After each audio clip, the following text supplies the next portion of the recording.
After that intro that took 8 hours. I realize I haven't been present in upwards of 4 months, so the least I could do is explain part of that away by saying I was in a little town called Hamilton for about a week. For those of you who don't know, Hamilton, Ontario is a pit of industrial waste at the bottom of a tall mountain and a testament to the turn of phrase, shit rolls downhill. To its credit, it's a great recreational spot if your hobbies include low standards rape. And I know what you're thinking, why is this place worth talking about except for on an episode of Intervention? So I'll just cut to the chase and give you a list of the things that I saw within 5 days. A man who was so overprotective of his dog that anytime somebody came within 50 feet of it, he would pick it up and take it back to his house. Which I'm sure was a bummer for the entire neighborhood because that dog could easily have been ransomed out for 50 cents and a unicorn sticker. 2 high school girls who were doing successful chin-ups on a children's playground.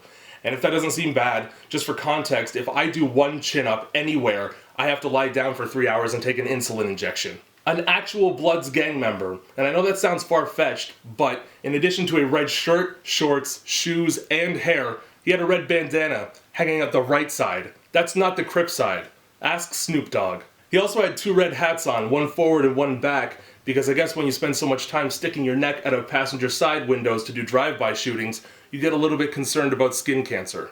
An Asian cyclist who selfie-sticked videos of his bike rides every morning, ostensibly to add to Instagram or Snapchat in a futile attempt to convince the rest of the province that not everyone there wakes up in the morning only to eat a whole full trash bag. And you're not convincing anybody. Turn that camera 60 degrees to the left, and you're gonna catch the tail end of 2 homeless people fighting over the last pair of boxer briefs that don't have any jizz in them. Come to think of it, there's a lot of cyclists there because they have their own communal bike program.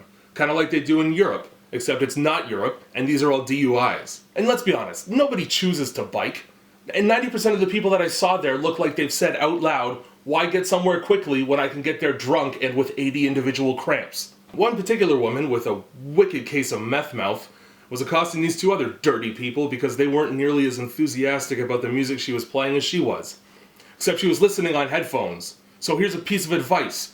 If you see 10 people and only 2 of them aren't dancing, chances are the other 8 are in your own head. I saw a guy who, as part of the grueling exercise routine that was jogging around the park / children's playground / dyke gym, felt it necessary to empty his nostrils onto the street every 5 steps or less. I saw 3 kids try to lure a street cat into a bag, and I don't know if you're familiar with frightened street cats, but they're really good at getting out of bags, and they're even better at giving their assailants a second throat.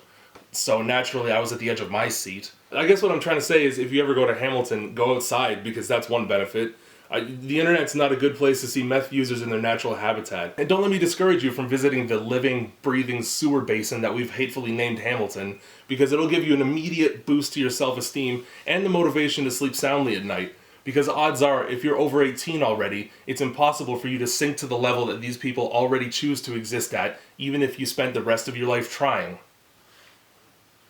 Somebody get me in contact with the city about putting my face on like one of those wish you were here cards.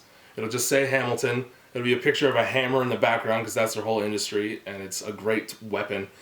And it'll just be me and a gun and the text will say, the easy way out. Because the rest is uphill.